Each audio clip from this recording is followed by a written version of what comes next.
गरीब की किस्मत। रामविलास एक मछुआरा था। वो नदी किनारे अपने परिवार के साथ रहता था। वो मछलियां पकड़ने में बहुत माहिर था, लेकिन समय के साथ साथ उसकी उम्र बढ़ती गई और वो बूढ़ा होता गया। उसके बच्चे उसे छोड़कर शहर चले गए और वो वहां जाकर दूसरे काम धंधे करने लगे। अब रामविलास गांव में सिर्फ अपनी पत्नी के साथ ही रहता था। बुढ़ापे के कारण वो मछलियां पकड़ने नहीं जा सकता था। अब उनका गुजारा बहुत मुश्किल से होता था। उनके पास खाने के भी लाले पड़ गए, क्योंकि उनकी जमा पूंजी धीरे धीरे खत्म हो गई थी। एक दिन रामविलास की पत्नी ने उससे कहा, अजी सुनते हो, घर का सारा राशन खत्म हो चुका है, जाकर कुछ इंतजाम करिए।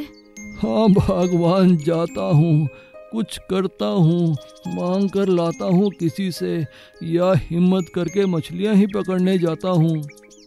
रामविलास जैसे ही बाहर जाने के लिए निकला, तभी अचानक राजा के सिपाही कुछ मुनादी कर रहे थे। सुनो सुनो सुनो, राजकुमारी का हार नदी में गिर गया है। जो भी उसे ढूंढ कर लाएगा, उसे महाराज बहुत इनाम देंगे। ये घोषणा सुनकर रामविलास ने अपनी पत्नी से कहा, अजी सुनती हो, तुमने ये घोषणा सुनी? क्या मैं नदी में जाकर राजकुमारी का हार ढूंढूं? अरे अरे, रहने भी दो, अब तुम जवान नहीं बूढ़े हो चुके हो, कोई आसान काम ढूंढो। बेचारा रामविलास अपना सा मुंह लेकर घर से बाहर चला जाता है और पड़ोस के मंगूराम से कुछ मछलियां मांग कर लाता है और उन्हीं से अपना गुजारा करते हैं। लेकिन उसके मन में तो राजकुमारी का हार ढूंढने की ललक थी। रात को वो जब सोया हुआ था, तभी जल देवी उसके सपने में आई और जल देवी ने कहा, रामविलास, मैं तुमसे बहुत प्रसन्न हूँ। तुमने पूरी उम्र मेरे जल से मछलियाँ पकड़ी, मगर कभी भी जल को मैला नहीं होने दिया। इसी बात से खुश होकर मैं तुम्हें इनाम देना चाहती हूँ। इसी नदी के दक्षिण हिस्से में जो मछली रहती है, उसी सुनहरी मछली ने राजकुमारी का हार निगल लिया है। देवी माँ की आवाज सुनकर रामविलास की नींद खुल जाती है। अरे ये क्या, जल देवी सचमुच मेरे सपने में आई थी।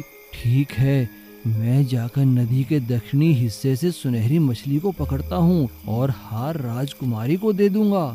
रामविलास अपनी पत्नी को बिना बताए जाल उठाकर नदी की ओर चल पड़ता है और वो नदी के दक्षिणी हिस्से में जाकर जाल लगाकर बैठ जाता है। तभी थोड़ी देर बाद सुनहरी मछली उसके जाल में फंस जाती है। रामविलास सुनहरी मछली को बाहर निकालने ही लगता है, तभी सुनहरी मछली उससे कहती है, रामविलास, मुझे मत मारो, मुझे स्वयं जल देवी ने तुम्हारे पास भेजा है। तुम्हें राजकुमारी का हार चाहिए, मैं तुम्हें देती हूँ। सुनहरी मछली रामविलास को राजकुमारी का हार निकाल कर दे देती है। रामविलास वो हार लेकर महाराज के पास जाता है और उन्हें राजकुमारी का हार दे देता है। राजकुमारी हार देखकर बहुत खुश होती है और महाराज रामविलास को बहुत सारा इनाम देते हैं और उसे खेती योग्य जमीन और रहने के लिए घर भी देते हैं। अब रामविलास की किस्मत चमक चुकी थी। अब वो अपनी पत्नी के साथ अपने नए घर में खुशी खुशी रहने लगता है और खेती बाड़ी कर अपना गुजारा करता है। बांस का रिक्शा। रामू शहर में एक साइकिल बनाने वाली कंपनी में काम किया करता था। वो कंपनी साइकिल के साथ साथ साइकिल रिक्शा भी बनाती थी और रामू उस कंपनी में साइकिल रिक्शा बनाया करता था। वो एक बहुत ही अच्छा कारीगर था। वो बहुत ही मजबूत और अच्छे रिक्शा बनाया करता था। कंपनी में सभी उसकी तारीफ किया करते थे। लेकिन वैश्विक महामारी फैलने के कारण कंपनी को अपने मुलाजिमों की छटनी करनी पड़ी और उन्हें रामू को भी निकालना पड़ा। कंपनी के मैनेजर ने बड़े ही दुखी मन से रामू को हिसाब देते हुए कहा, भाई रामू, हमें तुम्हें निकालते हुए बहुत दुख लग रहा है, लेकिन क्या करें, तुम देख ही रहे हो काम कितना कम हो गया है। अब हमें लगता है कंपनी बंद ही करनी पड़ेगी। हम तुम्हें तुम्हारे जितने पैसे बनते थे उससे ज्यादा ही दे रहे हैं। मुझे उम्मीद है कि तुम जरूर कोई अच्छा काम कर लोगे। जी साहब, आपका बहुत बहुत धन्यवाद। मैं कंपनी की मजबूरी समझता हूँ, लेकिन साहब अगर आपको कभी भी मेरी ज़रूरत हो, आप मुझे बुला लीजिए। हाँ हाँ रामू, अगर कभी कंपनी खुलेगी तो हम तुम्हें पहले बुलाएंगे। रामू बड़े दुखी मन से अपने गांव वापस आ जाता है और गांव में ही कोई नया धंधा करने की सोच लेता है। एक दिन वो टीवी पर न्यूज़ सुनता है कि सरकार नए नए स्टार्टअप बनाने वालों को प्रोत्साहन दे रही है। रामू भी कुछ नया काम करने की सोच लेता है। एक दिन जब वो गांव में घूम रहा था तो गांव में बांस का जंगल देखकर उसे एक आइडिया आया और उसने बांस का रिक्शा बनाने की ठान ली। वो जंगल से छांट छांट कर बांस लाकर रिक्शा के पुर्जे बनाने लगा। गांव के सभी लोग उसका मजाक उड़ाने लगे। अरे रामू बचुआ, पगला गए हो क्या? बांस का भी भला कोई रिक्शा बनता है क्या? लगता है अपनी बुद्धि शहर ही छोड़ आए हो। काहे पैसा खराब कर रहे हो? नहीं काका, देखना एक दिन मैं अपने उपाय में सफल हो जाऊंगा, फिर तुम ही मेरी तारीफ करोगे। हाँ, देख लेंगे वो दिन कब आएगा। रामू की लगन और मेहनत रंग लाई और एक दिन वो बांस का बना रिक्शा लेकर गांव के बाजार में निकला। सभी लोग हैरान हो गए क्योंकि रिक्शा पूरा बांस का बना हुआ था। बांस के पहिए, बांस का पैडल, बांस की बॉडी, बांस की बैठने की जगह। सभी लोग हैरानी से देखने लगे और उसकी तारीफ करने लगे। अरे वाह रामू, तुमने तो सच में बांस का रिक्शा बना दिया। क्या हम इस पर बैठ सकते हैं? हाँ हाँ काका, निश्चिंत होकर बैठिए, ये टूटेगा नहीं। और रामू ने अपना बांस का बनाया रिक्शा शहर में हुनर हाट में पेश किया। उसका बांस का बनाया रिक्शा देखकर सभी लोगों ने उसकी तारीफ की और सरकार ने उसके स्टार्टअप को मंजूरी दे दी। उसके बनाए बांस के रिक्शा धड़ाधड़ बिकने लगे। देश में ही नहीं, उसके बनाए बांस के रिक्शा की डिमांड विदेशों में भी होने लगी। दबा हुआ खजाना। झुमरू झुमरी तलैया में रहता था। वो वहाँ अपने माता पिता और अपनी बहन के साथ रहता था। झुमरू पढ़ाई लिखाई में बहुत ही होशियार था और उसे नई नई चीजों का आविष्कार करने की बहुत इच्छा थी। वो जब देखो अपने घर से पुराना सामान लेकर नई नई चीजों के आविष्कार किया करता था। उसे स्कूल में हमेशा साइंस प्रतियोगिता में इनाम मिला करता था। लेकिन उसकी इस आदत से उसके पिता बहुत गुस्सा हुआ करते थे। अरे झुमरू, ये आविष्कार करना बंद कर दे भाई, मेरे पास इतने पैसे नहीं हैं तेरे आविष्कार के लिए। कुछ ऐसी पढ़ाई कर जिससे तुझे कुछ आगे नौकरी में मदद मिले। क्या पापा, आप तो हमेशा नाराज होते रहते हैं।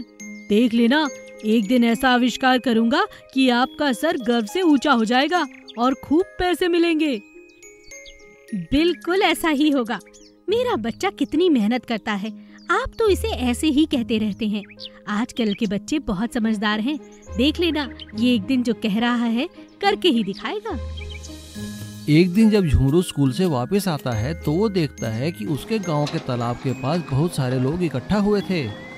झुमरू पास जाकर देखता है तो उसे पता चलता है कि वो गाड़ियां सरकारी गाड़ियां थी और वो लोग पुरातत्व विभाग से आए थे।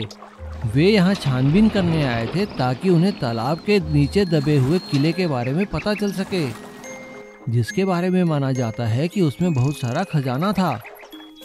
झुमरू घर जाकर इस बारे में अपनी माँ से पूछता है।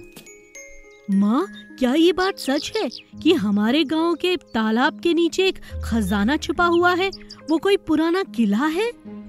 हाँ बेटा, सुना तो हमने भी ऐसा ही है बुजुर्गों से, मगर देखा कभी नहीं।